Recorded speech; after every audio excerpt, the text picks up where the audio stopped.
अस्सलाम वालेकुम dear students, I am Mohammad Sajid Zahoor. Students, आज हमारा फर्स्ट लेक्चर है लीनियर अलजेब्रा का। ठीक है, तो इस लेक्चर में हम वेक्टर स्पेसेस के बारे में पढ़ेंगे।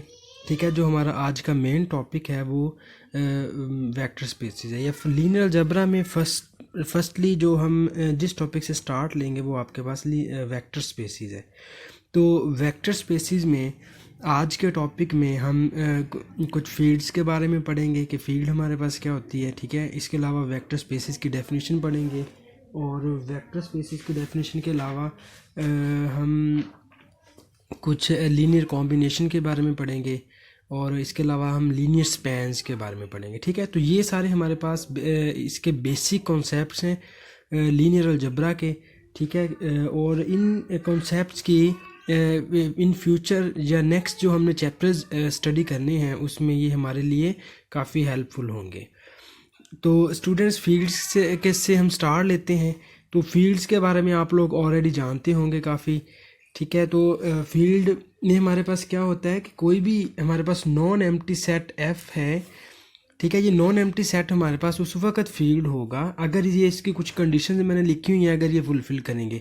जैसे ये अबीलियन ग्रुप होना चाहिए अंडर एडिशन, अबीलियन ग्रुप होना चाहिए अंडर मल्टीप्लिकेशन और कैंसिलेशन लॉ इस पे होल्ड करना चाहिए। ठीक है, अब अबीलियन ग्रुप क्या होता है स्टूडेंट्स, इसके बारे में आप लोग प्रीवियस क्लासेस में बड़ी डिटेल से पढ़ के आए होंगे। ठीक है, बीएससी में आप लोगों ने इसको बड़ी डिटेल से पढ़ा होगा अबीलियन ग्रुप के बारे में। तो चलें इसके बारे में थोड़ा सा मैं आपको ओवरव्यू जो है वो दे देता हूँ। अबीलियन में आप लोगों ने जो ये 5 प्रॉपर्टीज़ जो हैं इसको डिस्कस किया होगा। नंबर 1 प्रॉपर्टी है हमारे पास क्लोजर लॉ। नंबर 1 प्रॉपर्टी है क्लोजर लॉ। सेकंड प्रॉपर्टी है एसोसिएटिव लॉ। ठीक है, थर्ड वन है आइडेंटिटी एलिमेंट।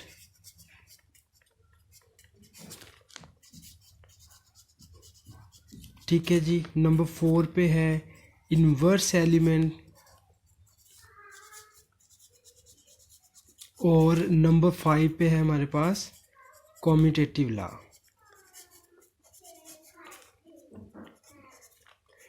ठीक है स्टूडेंट्स, अगर हमारे पास कोई भी नॉन एम्प्टी सेट जिस पे ये 5 प्रॉपर्टीज़ आपकी होल्ड करें उस सेट को हम कहते हैं अबीलियन ग्रुप। ठीक है, अगर ये 4 प्रॉपर्टीज़ उस पे होल्ड करती हैं, फर्स्ट 4 प्रॉपर्टीज़, उसको हम कहते हैं ग्रुप। या अगर हम सिंपल लें इसको, तो अगर कोई भी सेट जिस पे अगर ये 2 प्रॉपर्टीज़ होल्ड करती हैं, क्लोजर लॉ और एसोसिएटिव लॉ, तो उसको हम कहते हैं सेमी ग्रुप। ठीक है, ऐसा सेट जिस पे जस्ट क्लोजर लॉ होल्ड करे, ठीक है, ऐसा सेट जिस पे ओनली क्लोजर लॉ होल्ड करे, तो देन हम इसको कहते हैं ग्रुपाइड। ठीक है, उसको हम उस नॉन एम्प्टी सेट को कह देते हैं हम ग्रुपाइड। और ऐसा सेट जिस पे ये फर्स्ट 2 प्रॉपर्टीज होल्ड करें, क्लोजर लॉ और एसोसिएटिव लॉ, तो देन हम उस सेट को कहते हैं सेमी ग्रुप। ठीक है, ये सारी चीज़ें आप लोगों ने ऑलरेडी पढ़ी होंगी। और ऐसा सेट जिस पे ये 3 प्रॉपर्टीज फर्स्ट 3 प्रॉपर्टीज होल्ड करें, क्लोजर लॉ, एसोसिएटिव लॉ और आइडेंटिटी एलिमेंट, तो उस सेट को हम कहते हैं मोनाइड। ठीक है, और ऐसा सेट जिस पे ये 4 प्रॉपर्टीज होल्ड करें उसको हम कहते हैं ग्रुप। और अगर ये किसी नॉन एम्प्टी सेट पे ये 5 प्रॉपर्टीज हमारी होल्ड कर जाए तो उसको हम कहते हैं अबीलियन ग्रुप। ठीक है स्टूडेंट्स, तो ये इन प्रॉपर्टीज़ के बारे में तो आप लोग बड़े अच्छे से जानते होंगे। क्लोजर लॉ क्या होता है, associative law, identity, inverse and commutative law. इनकी डिटेल में मैं नहीं जाता बिकॉज आप लोग इसके बारे में जानते होंगे। ठीक है, मज़ीद अगर इसमें कोई भी आप लोगों को इसमें कन्फ्यूजन हो तो वो आप मेरे साथ जो व्हाट्सएप में ग्रुप्स हमारा बना हुआ है उसमें डिस्कस कर सकते हैं। ठीक है, तो अगर ये वाली हमारे पास 5 प्रॉपर्टीज़ अंडर एडिशन होल्ड करें तो वो हमारे पास अबीलियन ग्रुप होगा अंडर एडिशन। अगर ये मल्टीप्लिकेशन ये 5 प्रॉपर्टीज़ होल्ड करें तो वो हमारे पास सेट जो है वो अंडर मल्टीप्लिकेशन अबीलियन ग्रुप होगा। ठीक है स्टूडेंट्स, इसके अलावा ये बिलियन ग्रुप अंडर एडिशन हो गया, बिलियन ग्रुप अंडर मल्टीप्लिकेशन और कैंसिलेशन लॉ है। कैंसिलेशन लॉ में हमारे पास ये होता है कि अगर ए कोई भी एलिमेंट है और इसको हम x प्लस वाई के ऊपर अप्लाई करें तो ये a जो है वो इन दोनों पे सेपरेटली अप्लाई हो जाता है। ठीक है, ax प्लस ay, या फिर इसको हम राइट साइड से भी अप्लाई कर सकते हैं। अगर आपके पास कुछ इस तरह से है x plus Y into B है तो इसको हम ऐसे लिख सकते हैं X B plus Y B. तो ये दोनों हमारे पास कैंसिलेशन लॉज हैं। ये फर्स्ट वाला जो है इसको हम कहते हैं लेफ़्ट कैंसिलेशन लॉ, ठीक है, और जो सेकंड वन है इसको हम कहते हैं राइट कैंसिलेशन लॉ, ठीक है स्टूडेंट्स। तो ऐसा सेट जिसके ऊपर जो हमारे पास अंडर एडिशन बिलियन ग्रुप हो, अंडर मल्टीप्लिकेशन बिलियन ग्रुप हो और उस पर कैंसिलेशन लॉ होल्ड करे, तो उस नॉन एम्प्टी सेट को हम उस नॉन एम्प्टी सेट को हम फील्ड कहते हैं, ठीक है स्टूडेंट्स। उस नॉन एम्प्टी सेट को हम क्या कह देंगे, फील्ड्स। तो ये मैंने इसकी कुछ प्रॉपर्टीज लिखी हैं। अब अगर आपके पास ये एफ जो नॉन एम्प्टी सेट हम ले रहे हैं वो अगर फाइनाइट होगा तो देन हम उस फील्ड को फाइनाइट फील्ड कहेंगे, ठीक है, या ऐसी फील्ड जिसके अंदर फाइनाइट नंबर ऑफ एलिमेंट्स हो उस फील्ड को हम फाइनाइट फील्ड बोलेंगे। तो ठीक है स्टूडेंट, इसके बाद हमारी जो मेन डेफिनेशन है उस पर हम आते हैं वेक्टर स्पेसिस। तो वेक्टर स्पेसिस बिल्कुल ये कुछ इसी तरह की हमारे पास इसमें भी कुछ कंडीशंस होती हैं जैसे फील्ड में हमने देखा। कोई भी अब इसमें नॉन एम्प्टी सेट हमारे पास V है, ठीक है, और इस V को हम वेक्टर स्पेस उस वक्त बोलेंगे अंडर सम फील्ड। मतलब ये वेक्टर्स, ये वाला जो नॉन एम्प्टी सेट है ये वेक्टर स्पेस होगा किसी फील्ड के ऊपर, ठीक है। इसके लिए हमें कोई भी स्पेसिफिक फील्ड दी होगी या अदरवाइज जनरल भी हम इसको कह सकते हैं, कोई भी हमारे पास फील्ड है। तो देन ये नॉन एम्प्टी सेट हमारे पास वेक्टर स्पेस उस वक्त होगा अगर वेक्टर स्पेस के लिए कुछ कंडीशंस मैंने इधर लिखी हैं, ये अगर ये इन कंडीशंस को फुलफिल करे, ठीक है जी। नंबर 1 कंडीशन हमारे पास क्या है कि ये अबिलियन ग्रुप होना चाहिए अंडर एडिशन। मीन्स कि जो हमारे पास गिवन इधर नॉन एम्प्टी सेट V दिया हुआ है, अगर ये अबिलियन ग्रुप है अंडर एडिशन और इसके अलावा ये अल्फ़ा इंटू यू, मीन्स कि आपने U में से ये जो नॉन एम्प्टी सेट है इसमें से हमने एक वेक्टर U लिया और ये जो फील्ड है इसमें से एक एलिमेंट हमने अल्फ़ा लिया, इन दोनों की प्रोडक्ट जो है वो हमारी V को बिलोंग करनी चाहिए। अगर अल्फ़ा U जो है वो V को बिलोंग करें और इसके बाद अल्फ़ा और बीटा ये दोनों स्केलर्स हैं कोई भी, ये हमने F के एलिमेंट लिए हुए हैं और U जो है ये हमारे पास वेक्टर है और ये V का एलिमेंट है। अगर हम अल्फ़ा को बीटा इंटू U के ऊपर अप्लाई करें तो देन ये हमारे पास कुछ इस तरह से आ जाता है अल्फ़ा बीटा इंटू U, ठीक है स्टूडेंट। ये थर्ड हमारी प्रॉपर्टी है।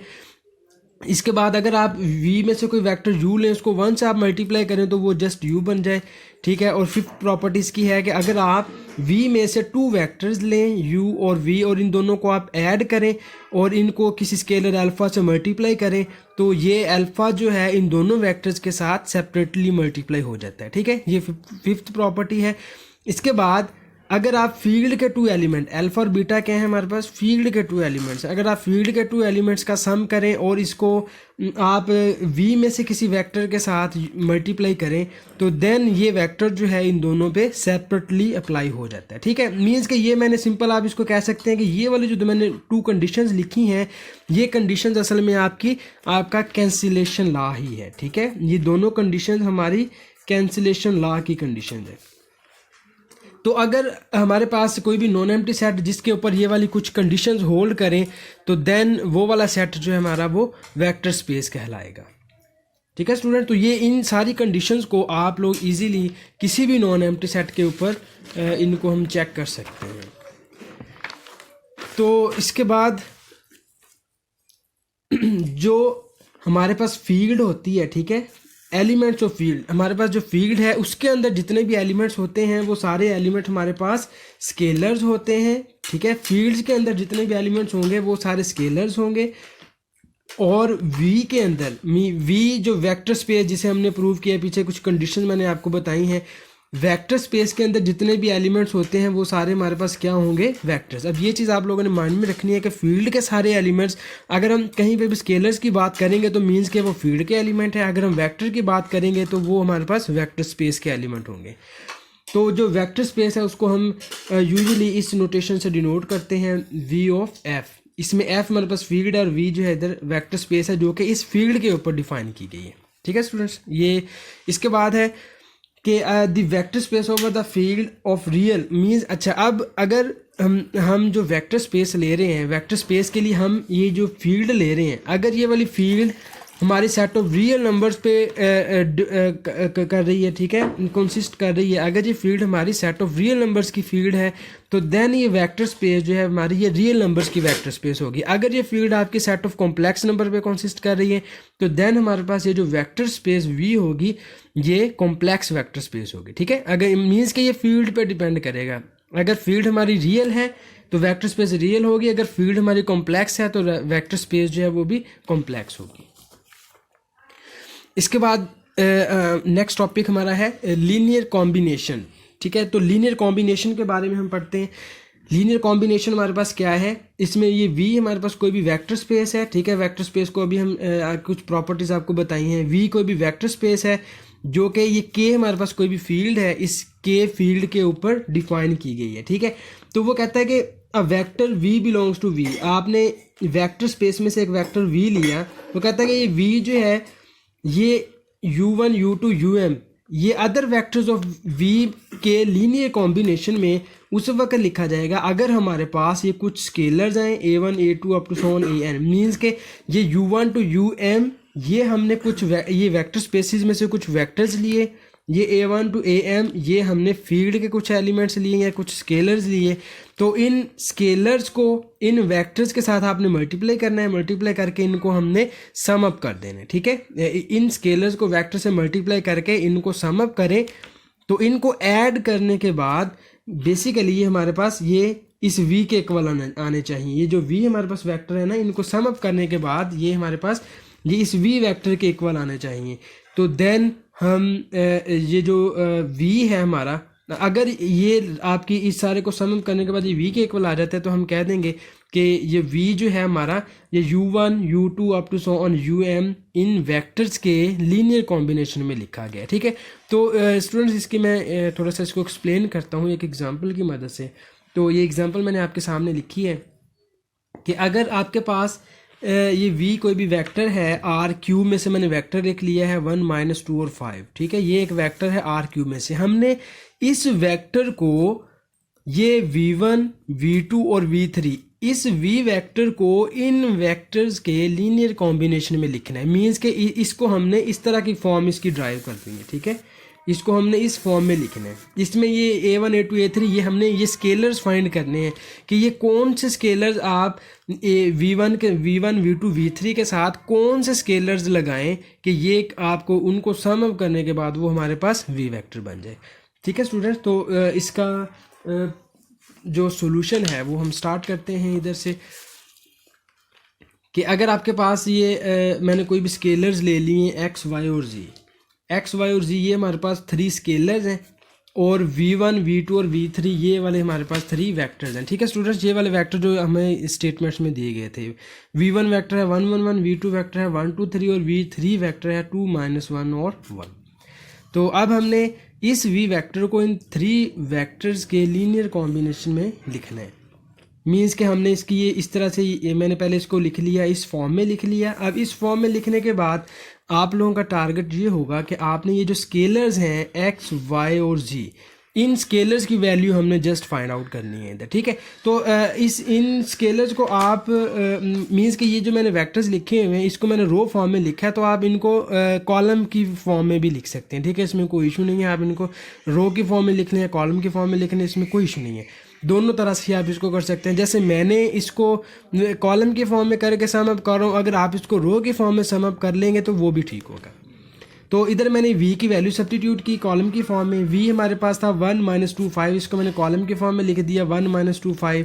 और v1 की वैल्यू हमारे पास थी 1 1 1, इसको भी मैंने कॉलम की शेप में लिखा। और v3 की वैल्यू जी थी मैंने उसको भी कॉलम की शेप में लिखा। इसको अब आप x y z को मल्टीप्लाई करके इनको सम अप करेंगे और ये 2 इक्वल वेक्टर 2 इक्वल मैट्रिक्स होंगे। तो इक्वल मैट्रिक्स की डेफिनेशन जब आप अप्लाई करेंगे तो ये हमारे पास कुछ इस तरह से सिस्टम ऑफ लीनियर इक्वेशन बन जाएगा। ये आ जाएगा x + y + 2z is equal to 1, फिर x + 2y - z is equal to -2 and something this like, ठीक है। ये हमारे पास सिस्टम ऑफ लीनियर इक्वेशन बन गया।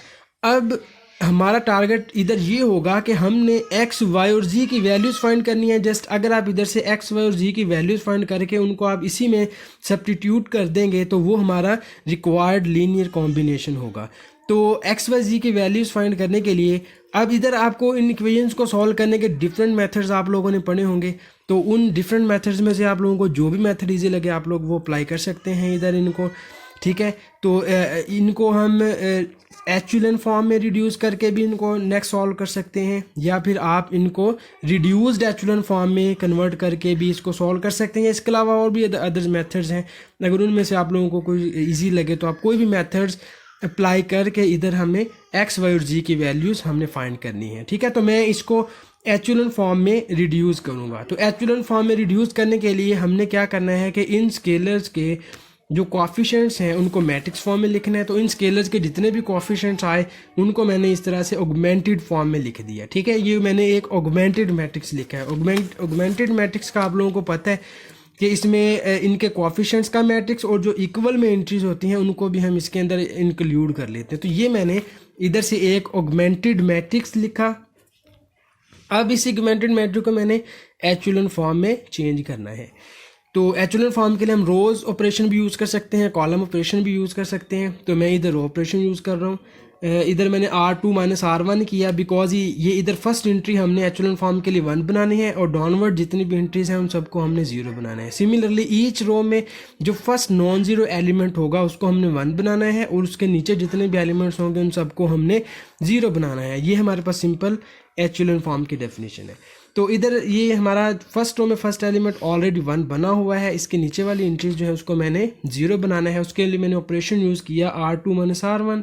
ये मैंने इस एंट्री को 0 बनाने के लिए ऑपरेशन लगाया, इस एंट्री को 0 बनाने के लिए मैंने ऑपरेशन लगाया R3 माइनस R1। तो इन दोनों ऑपरेशंस को जब आप अप्लाई करेंगे तो ये हमारे पास कुछ इस तरह से आ जाएगा, ठीक है स्टूडेंट्स। आई थिंक एचुलन फॉर्म जो है उसको बीएसए में आप लोग काफ़ी डिटेल के साथ रीड आउट करके आए हुए हैं, ठीक है। तो इसीलिए मैं इधर एचुलन फॉर्म की डिटेल में नहीं जाना चाहता। अगर इसमें कोई कन्फ्यूजन हो तो वो आप लोग सेपरेटली व्हाट्सएप ग्रुप में मेरे साथ डिस्कस कर सकते हैं। तो इधर अब ये मैंने इस पे ये दोनों ऑपरेशंस अप्लाई की, ये कुछ इस तरह से आ गया। फिर नेक्स्ट रो में हमने फर्स्ट नॉन जीरो एलिमेंट 1 बनाया है, वो ऑलरेडी 1 था, इसके नीचे वाली इंट्रीज को 0 बनाया, वो ये ऑपरेशन लगाया। इस तरह से इसको एचुलन फॉर्म में चेंज की तो ये फाइनल एचुलन फॉर्म हमारे पास ये वाली आ गई, ठीक है। ये हमारे पास फाइनल एचुलन फॉर्म में आ गई। अब इधर हमने क्या करना है कि इधर ये एचुलन फॉर्म में कन्वर्ट हो गया, इसको हमने दोबारा अब सिस्टम ऑफ लीनियर इक्वेशन की फॉर्म में लेके जाना है। तो इसको दोबारा आप लोग सिस्टम ऑफ लीनियर इक्वेशन की फॉर्म में लेके आए तो ये हमारे पास कुछ इस तरह से against system of linear equation बन जाएगी। x प्लस वाई प्लस जी कुछ इस तरह से आ जाएगा। z इज इक्वल टू 2 आ गया, इनको हमने अगेंस्ट सब्स्टिट्यूट किया तो x वाई और जी की ये हमारे पास वैल्यूज़ आ गई। तो जो हमारे पास हमने इधर गिवन लीनियर कॉम्बिनेशन लिखा हुआ था ये वाला v is equal to x v1 plus y v2 plus z v3, ठीक है। अब वो x वाई और जी की वैल्यूज़ आप इधर सब्स्टिट्यूट करें इसके अंदर, तो ये ऑल वैल्यूज़ इसके अंदर सब्स्टिट्यूट करने के बाद ये हमारे पास कुछ इस तरह से आ जाएगा, ठीक है स्टूडेंट्स जी। अब ये चीज़ जो आपके पास बन गई है, अब आपने इसको इसका जो आपने इसको अगेन चेक करना है, इसका काउंटर प्रूफ चेक करना है कि क्या आप इधर v1 v2 v3 की ये जो हमारे पास वैल्यूज़ हैं ये वाली 1 1 1 2 3 एंड 2 माइनस 1 1, आपने v1 v2 v3 ये सारी वैल्यूज़ आपने इधर सब्स्टिट्यूट करनी है। सब्स्टिट्यूट करने के बाद आपने इन दोनों साइड्स को चेक करना है कि क्या दोनों साइड्स इक्वल आती हैं कि नहीं। मींस के इन शॉर्ट हम इधर से ये कह सकते हैं कि हमने ये जो स्केलर्स फाइंड किए हुए हैं कि क्या ये वाले स्केलर्स इस इक्वेशन को सेटिस्फाई कर रहे हैं। मीन्स के इन स्केलर्स को पुट करने के बाद आपकी दोनों साइड्स इक्वल आ रही हैं कि नहीं आ रही, इस चीज़ को आप लोगों ने लाजमी चेक कर लें। तो अगर ये दोनों साइड्स इक्वल आ रही हैं तो देन हम ये कहेंगे कि v जो है वो v1 v2 v3 के लीनियर कॉम्बिनेशन में लिखा गया है। अगर इसको सॉल्व करने के बाद आपकी दोनों साइड्स इक्वल ना आए तो फिर हम इसको कहेंगे कि ये इसके लीनियर कॉम्बिनेशन में v जो है वो इन वेक्टर्स के लीनियर कॉम्बिनेशन में नहीं लिखा जा सकता, ठीक है स्टूडेंट्स। तो ये इस तरह से आप लोग इसकी पड़ताल जो है वो हम इसको कर सकते हैं। तो इसके बाद हमारे पास जो नेक्स्ट हमारा टॉपिक है वो है लीनियर स्पैन। लीनियर स्पैन हमारे पास क्या होता है, इसके लिए भी ये वी ऑफ एफ हमारे पास ये कोई वेक्टर स्पेस है, वी कोई भी वेक्टर स्पेस है जिसको हमने ये एफ फील्ड के ऊपर डिफाइन किया हुआ है, और एस हमारे पास कोई भी नॉन एम्प्टी सबसेट है इस वेक्टर स्पेस वी का। इस वेक्टर स्पेस वी का मैंने कोई भी नॉन एम्प्टी सबसेट ये कैपिटल एस ले लिया, ठीक है students. Then the linear span of S, और हमने इस एस का लीनियर स्पैन बताना है, तो लीनियर स्पैन ऑफ एस हमारे पास जो है वो ये होगा this set of all linear combination of S. हमने एस का लीनियर स्पैन के बारे में बताना है, तो लीनियर स्पैन ऑफ एस हमारे पास क्या होगा, set of all linear combinations of S, means के एस के जितने भी लीनियर कॉम्बिनेशंस बनेंगे, क्योंकि ये लीनियर कॉम्बिनेशन जो हमने पहले पढ़ा है वो यूनिक नहीं होता, लीनियर कॉम्बिनेशन आपके पास यूनिक नहीं आएगा, वो डिफरेंट आ सकते हैं। तो इस एस सेट के जितने भी लीनियर कॉम्बिनेशंस आएंगे हमारे पास, उन सब लीनियर कॉम्बिनेशंस की जो कलेक्शन होगी उस कलेक्शन को हम लीनियर स्पैन कहेंगे, ठीक है। लीनियर स्पैन क्या है, set of all linear combinations of S, S के ऑल लीनियर कॉम्बिनेशंस की जो कलेक्शन होगी वो हमारे पास लीनियर स्पैन होगा। लीनियर स्पैन को हम दो तरह से डिनोट करते हैं, एल ऑफ एस के साथ या फिर इस तरह से, this is read as linear span of S, और इसको डिफाइन हम इस तरह से करेंगे, एल ऑफ एस हमारे पास होगा a1 v1 plus up to so on an vn। इसमें आप कोई भी इस फील्ड में से स्केलर ले लें या इस वेक्टर स्पेस में कोई भी वेक्टर ले लें, तो इस तरह से आपके पास जितने भी लीनियर कॉम्बिनेशन बनेंगे, ये वाला सेट जो है वो ये ऑल लीनियर कॉम्बिनेशन का सेट होगा, तो इस सेट को हम लीनियर स्पैन कहेंगे, ठीक है स्टूडेंट। तो इसकी मैं एक सिंपल सी एग्जांपल है वो आपके सामने रखता हूँ, उधर से उम्मीद है कि आप लोगों को समझ आ जाएगी मज़ीद। अब मैं ये सिंपल आर स्क्वायर में बात करते हैं हम।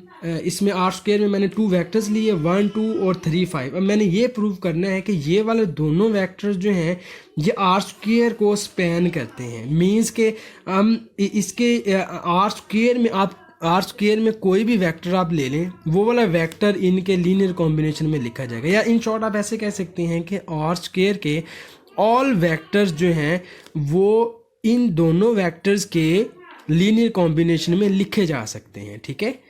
तो उसके लिए अब जनरली मैंने क्या किया, आर स्क्वायर में से एक जनरल सा वेक्टर ले लिया, इसको मैंने एक्स वाई से डिनोट कर लिया, ये हमारे पास कोई भी वेक्टर है वी, इस वी वेक्टर को मैंने इनके लीनियर कॉम्बिनेशन में लिखा, ये लीनियर। अब इसके बाद वाला जो सारा काम है वो वही है जो अभी मैंने प्रीवियस एग्जाम्पल में आप लोगों को बताया है।